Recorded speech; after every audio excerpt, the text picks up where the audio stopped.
अस्सलाम वालेकुम लीडर्स। आपने अपने बचपन में नाना नानी और दादा दादी से तो बहुत कहानियाँ सुनी होंगी, मैंने भी बहुत सुनी है और उनमें से कुछ कहानियाँ मुझे याद भी हैं। आज मैं आपको एक फ़ेमस किसान और गधे की कहानी सुनाऊंगा जो आपके बहुत काम आएगी।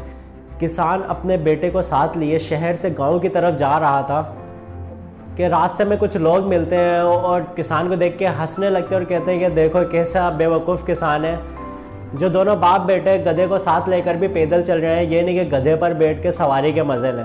किसान सोचने लगा बात तो ठीक है। ये सोचकर किसान ने अपने बेटे को गधे पर बिठा दिया और खुद पैदल चलने लगा। थोड़ी दूर कुछ फासले पर चार दोस्त आपस में बातें कर रहे थे और किसान और उसके बेटे को देख के हंसने लगे और कहने लगे कि देखो कैसा बेटा है जो अपने बूढ़े बाप को तो पैदल चला रहा है और खुद गधे पर सवार होकर सवारी के मज़े ले रहा है। बेटे ने सोचा बात तो ठीक है कि मेरा बूढ़ा बाप पैदल चल रहा है और मैं गधे पर बैठा हूँ। ये सोचकर बेटा खुद उतर गया और उसने अपने बाबा को गधे पर बिठा दिया। फिर आगे चल दिए, सफ़र रवाना हुआ। कुछ फासले पर और लोग नज़र आए जो देखकर किसान को कहने लगे कि देखो कैसा बाप है, इसको बिल्कुल भी रहम नहीं है, अपनी औलाद को तो पैदल चला रहा है और खुद गधे पर सवार हो गया। किसान ने थोड़ी देर सोचा और कहा कि थोड़ी देर सोच के बोला कि बात तो ठीक है कि मैंने ये सोचा ही नहीं कि मेरी औलाद है और मैं उसको पैदल थका रहा हूँ और खुद गधे पर सवार हो गया। ये सोचकर किसान भी गधे से उतर गया। ये सोचकर किसान ने अपने बेटे को भी गधे पर सवार कर लिया। फिर वो दोनों रवा दवा हुए। रास्ते में कुछ और लोग नज़र आए।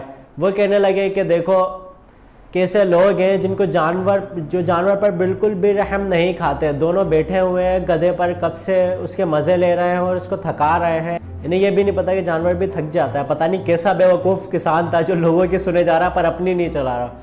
खैर, ये सोचकर किसान ने बेटे को भी उतारा और खुद भी उतरा और गधे को रस्सियों से बांधा और उसको अपने कंधे पर लिया और दो पाँव उसके अपने बेटे के पास रखे और दोनों गधे को उठाते हुए साथ चल दिए। शहर से गांव की तरफ जाने के लिए किसान को एक पुल पार करना था। जब किसान और उसका बेटा और गधा उस पुल पर एक साथ चढ़े तो पुल नाजुक होने की वजह से टूट गया और तीनों नदी में जा गिरे। पानी में जाते ही किसान को थोड़ी सी अकल आई और उसने सोचा कि काश मैं लोगों की बातों में ना आता तो आज मैं यूँ पानी में ना डूबता और अपनी मंजिल की जानिब रवा दवा रहता। यही हाल हम सबका होता है। हम लोग क्या कर रहे होते हैं, सिर्फ लोगों को खुश करने के लिए हम अपने ख्वाहिशात को मार देते हैं क्योंकि चार लोग क्या कहेंगे, इस वजह से मैंने फला डिग्री हासिल नहीं की, क्योंकि इसका तो कंपटीशन ही नहीं है। दुनिया इसी पे चल रही है। दुनिया की लाइन सिर्फ डॉक्टर इंजीनियर्स में है। मैंने कुछ हट के सोचना चाहा लेकिन कहीं मुझे चार लोगों को जवाब नहीं देना पड़ जाए कि मैं उनको क्या जवाब दूंगा। कहीं मुझे पेरेंट्स को कायल नहीं करना पड़ जाए। कहीं मुझे चार लोगों को ये ना कहना पड़ जाए कि क्या वजह थी, मैंने क्यों ये ऐसा स्टेप लिया। जो चार लोग हैं ना, ये हमारी ज़िंदगी में हमेशा जहर ही घोल रहे होते हैं और हम हमेशा दुनिया को खुश करने में लगे होते हैं। दौड़ दुनिया के चक्कर में हम अपने ख्वाहिशात को मार देते हैं। आप या तो आप चार लोगों की सुन लो या फिर अपनी सुना लो। मैंने इस माशरे में सबसे शरीफ और ईमानदार शख्स की तलाश की। मैंने सोचा कि शायद चार लोग इनके बारे में कुछ ना कहते हैं, उनकी बड़ी इज्जत थी। लेकिन आपको ये जानकर हैरत होगी कि जिस तरह उनके फ्रेंड्स की तादाद में इजाफा था, इस तरह उनके दुश्मनों की तादाद भी थी और तनकीद करने वालों की भी। चार लोग उनके बारे में भी बुरा भला कहते थे जिनकी माशरे में इज्जत थी और जिनको चार लोग जानते थे, जो अच्छे मायार के इंसान थे।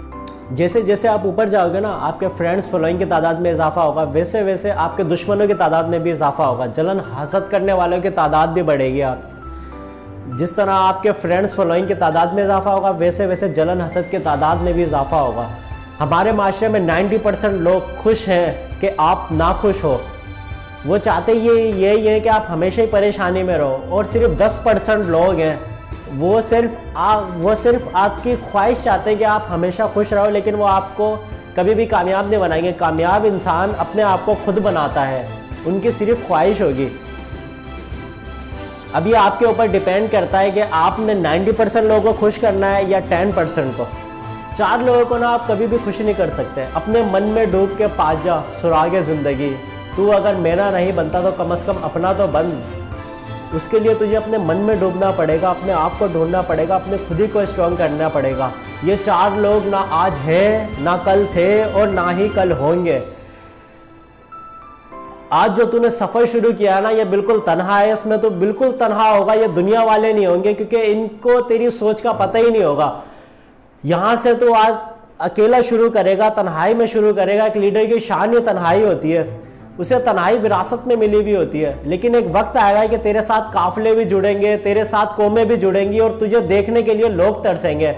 लेकिन अगर आज से तूने 4 लोगों के बारे में सोचना शुरू किया ना, तो अपनी जिंदगी का तो बेड़ा गर्क कर लेगा। कितने ही लोग हैं जमाने में जिन्होंने 4 लोग क्या कहेंगे इस फलसफे को अपनाकर अपने ख्वाहिशात को मार दिया, अपने ख्वाबों को कुचल दिया और अपने आप को ढूंढना नहीं कि उन्हें 4 लोगों को जवाब नहीं देना पड़ जाए। या तो आप 4 लोगों के बारे में सोच लो या फिर अपने बारे में सोच लो। जब लोग आपसे कहे ना कि यार ये तो तू कर ही नहीं सकता, ये तो तेरे बस का ही नहीं है, तो खुदा ने 2 कान पता है किस लिए दिया? आप एक कान से सुनो और दूसरे से निकाल दो, बहरे बन जाओ। आपसे लोग वजाहत तलब करने लगे ना, तो गूंगे बन जाओ, जिसे जबान है ही नहीं मुंह में। और जब आपको लोग मिसाल दिखाने लगे ना कि देखो ये भी इसी रास्ते पर चला था और इसका क्या हशर हुआ, इसने नाकामी का मुंह देखा, तो अंधे बन जाओ। इस बदनसीब माशरे में जहां आपको सपोर्ट करने वाला कोई नहीं होता और डिग्रेड करने वालों की हजारों की तादाद होती है, इतना सा नहीं छोड़ेंगे। इतनी सी गलती को इतना बड़ा चढ़ा के बताते हैं जैसे पता नहीं क्या हो गया।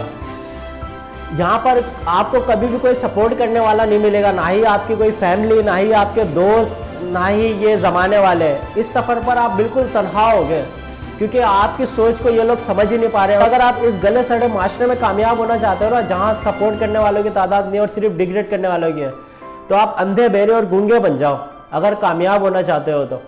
और आपको थोड़ा सा जिद्दी भी होना पड़ेगा, क्योंकि अपने ख्वाब को पूरा करने के लिए अपने जिद्दीपन पे नहीं आया ना तो कभी कामयाब नहीं होगे। जिद्दी बन जाओ ताकि कामयाब हो सको, और अंधे बहरे और गूंगे भी बन जाओ। आई होप आपको कुछ बातें समझ में आएंगी, आपको स्टोरी भी अच्छी लगी होगी। कमेंट में अपनी राय का इजहार जरूर देना। अस्सलाम वालेकुम।